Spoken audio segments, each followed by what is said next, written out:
চেহারাতে যাদের বদনজর বা জাদুর প্রভাবের কারণে আপনাদের চেহারা যাদের নষ্ট হয়ে গেছে বা বিভিন্ন চেহারার সমস্যা দেখা দিচ্ছে, চেহারা কালো হয়ে যাওয়া, বিভিন্ন ব্রণ, এটা সেটা বিভিন্ন চেহারার সৌন্দর্য নষ্ট হয়ে যায়, তো তাদের জন্য আজকে একটা ট্রিটমেন্ট বলে দেবো ইনশাল্লাহ। আপনি এটা প্রতি সপ্তাহে অন্তত 2 থেকে 3 দিন ট্রাই করবেন, দেখবেন যে আপনার ফেসের এই সমস্যাগুলো আস্তে আস্তে কেটে যাবে।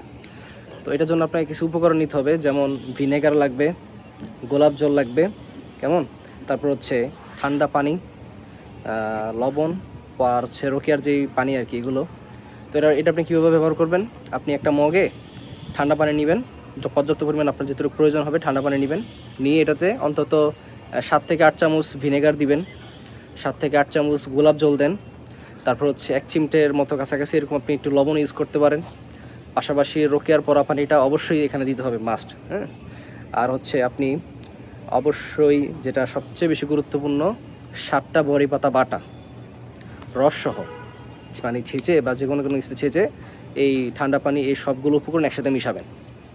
মিশিয়ে আপনি আল্লাহর কাছে দোয়া করবেন যে আল্লাহ, আমার চেহারার উপরে পতিত হওয়া সমস্ত বদনজর, আইন, হাসাদ, সেহের বা যেটাই প্রভাব থাকুক, যে প্রভাবের কারণে আমার চেহারা নষ্ট হয়ে যাচ্ছে, আমার চেহারা ক্ষতিগ্রস্ত হচ্ছে, আল্লাহ এই প্রভাবকে আপনি ধ্বংস করে দিন।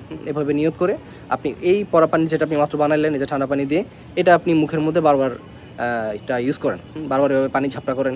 এভাবে প্রতি সপ্তাহে অন্তত 2 থেকে 3 দিন ট্রাই করেন, দেখবেন যে এটার ফিডব্যাক আপনি অবশ্যই পাবেন। অন্তত আপনার সমস্যা বুঝে মাসখানেকের কাছাকাছি ট্রাই করেন, তো পরবর্তীতে কী হয় না হয় আপনি খুব ফলাফল পাবেন।